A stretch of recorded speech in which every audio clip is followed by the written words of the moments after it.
साबिक़ वज़ीर-ए-आज़म नवाज़ शरीफ ने आज बड़ा मसरूफ़ दिन गुजारा यहाँ पे। तकरीबन कई घंटे तक जारी रही जो इनकी मीटिंग पीडीएम की थी, उसकी सरबराही इजलास की भी इन्होंने शिरकत की और बड़े अहम फ़ैसले लिए गए। और जिसमें एक बड़ा अहम फ़ैसला हुकूमत के ख़िलाफ़ तहरीक अदम एतमाद लाने का है। तो ये एक मियाँ नवाज़ शरीफ साहब की मशवरे और सारी चीज़ों के बाद ये हुआ है तय।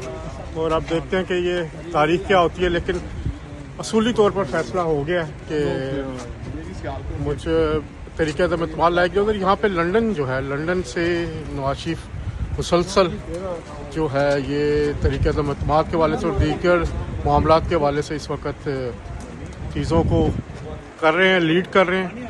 और देखा जा रहा है कि क्या सियासी ऑप्शन होते हैं। तो आने वाले दिनों में यहीं लंदन से मज़ीद आपको अपडेट भी रखेंगे सारे मामलात से। तो आज अहम जो डेवलपमेंट यही थी कि पीडीएम के इजलास में तरीक़े अदम एतमाद लाने का फ़ैसला किया और इस सिलसिले में जो जुज़ियात हैं या दूसरी चीज़ें हैं वो भी जल्द जारी कर दी जाएंगी। उसके बारे में कमेटी एक तश्कील दे दी गई है तमाम इत्तेहादी जमातों से राब्ते के लिए।